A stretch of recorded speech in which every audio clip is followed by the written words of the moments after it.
নমস্কার বন্ধুরা, আশা করছি আপনারা ভালো আছেন, সুস্থ আছেন। আজকে এই ভিডিওর মাধ্যমে আলোচনা করব কালো কুকুরকে খাওয়ালে কী ফল পাওয়া যায়। চলুন এই ভিডিওর মাধ্যমে দেখে নেওয়া যাক।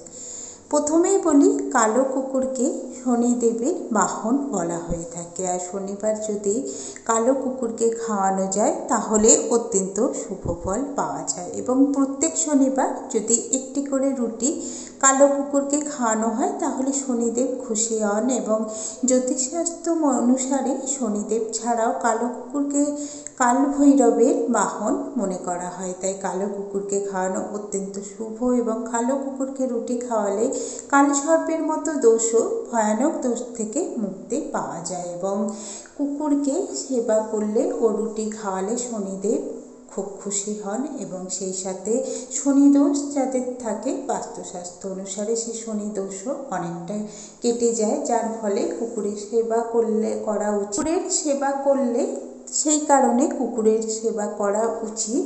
কুকুরের সেবা করলে ঝামেলা ও বাধা দূর হয়। আর কুকুরকে খাওয়ানো অত্যন্ত উপকার, কারণ এটাও বিশ্বাস করা হয় যে কুকুরকে যদি সর্ষের তেল দিয়ে একটি করে রুটি শনিবার দিন খাওয়ানো যায় তাহলে শনিদোষ অনেকটা দূর হয়। আর কুকুর পালন বা কুকুরের সেবা করলে কালভৈরবও খুব প্রসন্ন হয়, তাই কুকুরের সেবা করা অত্যন্ত উচিত। এবং এর পাশাপাশি শিশুদের মতো সুখের বাধাও দূর হয়।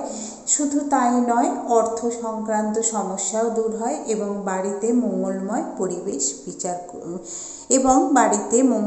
পরিবেশ বিরাজ করে। তাই বাড়ির সুখ শান্তি বজায় রাখতে কুকুরকেও খাওয়ানো অত্যন্ত শুভ বলে মনে করা হয়। তো এই ছিল আজকে ভিডিও। আশা করছি ভিডিওটা ভালো লেগেছে। ভিডিওর সাথে শেষ পর্যন্ত থাকার জন্য অসংখ্য ধন্যবাদ।